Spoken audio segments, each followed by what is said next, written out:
오전에 질의 시작 전에 의사진행 발언을 통해서 젊은 여성이 세상을 등진 이 사건에 대해서 진짜 관심을 가져주십사 촉구를 드렸는데, 네, 현안 질의를 들으면서 청문회의 필요성에 대해서 더 뼈저리게 느꼈습니다. 그 국회 방송 통한 그 국회 방송이 지금 되고 있고 국민들이 보고 있는데 그 댓글을 보시면 현안 질의를 해라 이런 내용들이 올라오고 있습니다.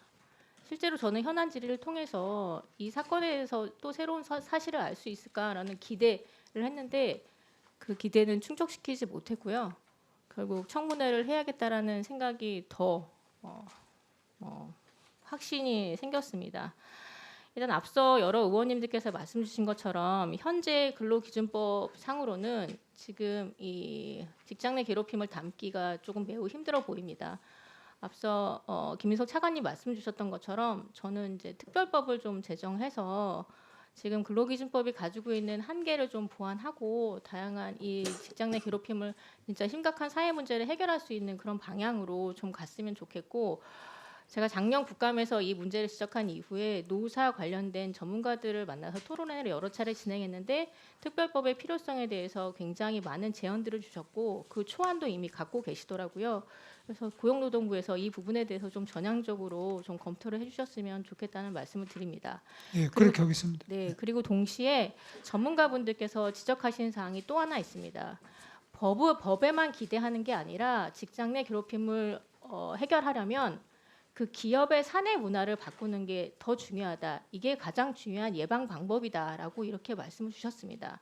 그런데 앞서 오전 질의 때 저희 김희상 의원님이나 조지영 의원님께서 말씀 주셨던 것처럼 MBC는 이 문제에 대해서 굉장히 사내 문화가 좋지 않은 것을 여러 차례 기사를 통해서 좀 살펴보고 드러난 사실들이 있습니다.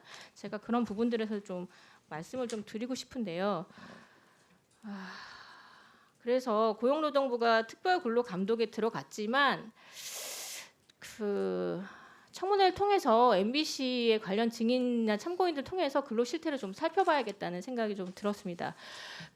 제가 이 사건을 가지고 다른 방송사나 언론사에 있는 관계자분들하고도 얘기를 했는데 모 언론사 같은 경우는 이런 일이 발생을 하면 바로 원 스트라이크 아웃으로 퇴사를 시킨다고 합니다. 그래서 그 기업에서 이런 일이 발생을 안 한다고 합니다. 그럼 그 언론사가 프리랜서나 계약직이 없냐? 그렇지도 않습니다.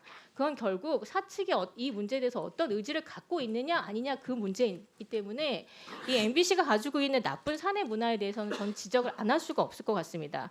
자, PPT 좀 띄워보시죠. 계약직 아나운서 9명 부당 해고건이 있었습니다. 그 MBC는 지난 2016년과 2017년에 계약 기간을 1년으로 하고 평가에 따라 계약 연장이 가능하다는 내용의 신규 아나운서 채용을 공고한 바 있고, 이 아나운서 11명이 MBC에 입사했는데 기존 정규직과 동일한 정차로 채용됐지만 신분은 계약직이었습니다. 나중에 아나운서 9명이 부당 해고라고 구제 신청을 했고 지방노동위, 중앙노동위 모두 부당 해고를 인정했는데 MBC는 이에 불복해서 부당 해고 구제 재심 판정 취소 소송까지 걸었는데 결국 MBC가 내부 인사규정 절차도 제대로 안 지켰다. 부당 해고를 인정한 바 있습니다. 또 다른 케이스로 방송작가 부당 해고건이 있습니다. 네, 이 두 분 2020년 6월 회사의 갑작스러운 통보에 일방적으로 계약이 해지됐어요. 한 달 후에 계약 해지한다는 갑작스러운 구두 통보만 받았죠. 중노인은 이들이 노동자가 맞으며 해고도 부당했다고 판단했습니다. 두 작가의 업무가 프리랜서로 창작이 아닌 상급자의 지시에 따른 노동이 맞다고 봤었던 건데요. 아무튼 이외에도 여러 사건들이 있습니다. 그럼에도 불구하고 계속되고 있다는 게 문제고요. 2017년 김장겸 사장 퇴진 파업에 불참했던 기상캐스터 5명 가운데 3명을 또 2018년 8월 계약 기간을 남겨두고 프리랜서라는 이유로 일방적 해고한 사건들이 있습니다.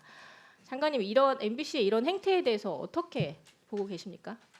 뭐 상당히 문제가 많이 있어서 그동안에 내부에서도 많이 또 이야기되고 또 재판도 하고 그런 사례가 의원님 말씀하신 것처럼 많이 축적이 되어 있는데 이 부분이 왜 해결되지 않을까 여러 가지 요인이 있겠습니다만 이번에 특별감독을 저희가 결정하게 된 데는 그럼에도 불구하고 또 오 요한나 사건 같은 이런 아주 불행하고 충분히 예방할 수 있었다는 거 저는 그런 느껴지는 부분이 왜 이 극단적인 상태까지 갈 네. 때까지 계속되었을까 이런 것 때문에 특별 근로감독을 하고 있고 저희들은 정성을 그 부분에서 다해서 이 지점을 하고 꼭 있습니다. 유독 좀 잘 살펴봐 주시기 좀 요청드리고 그런데 MBC는 이른바 주인 없는 회사입니다. 그래서 노조가 견제가 없는 권력으로 성장했다는 비판이 굉장히 많습니다. 그래서 직장인 익명 게시판 블라인드에 들어가 보면 언론 노조 회비 비싸다는 말에 보호세, 사내 조폭에게 상납하고 차별 안 받을 권리 이런 댓글들이 막 달립니다. 이런 언론 노조 조합원들이 특히 2012년 파업 때 입사한 경력 기자들 이른바 시용 기자라고 부르면서 짓밟았다고 하죠. 문제는 이런 사례 속에 등장하는 피해자들의 공통점이 모두 언론 노조원이 아니라는 점입니다. 저는 MBC의 현재 사내 문화를 만들고 있는 게 이거랑 크게 연관이 돼 있다라고 생각을 합니다. 그래서 특별 감독 하실 때도 이 지점을 같이 좀 봐주셔야 된다고 생각하는데 그렇게 그렇게 보시겠습니까? 의원님 지금 지적하신 점은 충분히 들여다보고 또 더 유의해서 하겠습니다. 네. 실제로 제가 앞서서 말씀드렸던 것처럼 특별 근로 감독을 몇 차례 걸쳐 했지만 MBC의 이 나쁜 사내 문화가 고쳐지지 않고 있습니다. 이 결국 계속해서 오요한나 씨 같은 사망 사건은 이런 문화가 고쳐지지 않는 한 저는 계속 발생이 할 거라고 그렇게 생각을 하고 있거든요. 그래서 고용노동부가 해야 할 일이 있고 제가 계속 누누이 얘기하는 것처럼 국회가 해야 할 일이 따로 있다고 생각합니다. MBC뿐만 아니라 아까 지적하셨던 다른 또 이런 문화를 가지고 있는 다른 기업들이 있다면 다 같이 불러서 직장 내 괴롭힘에 관련된 청문회를 꼭 열어주십시오. 저는 이걸로 마무리하겠습니다.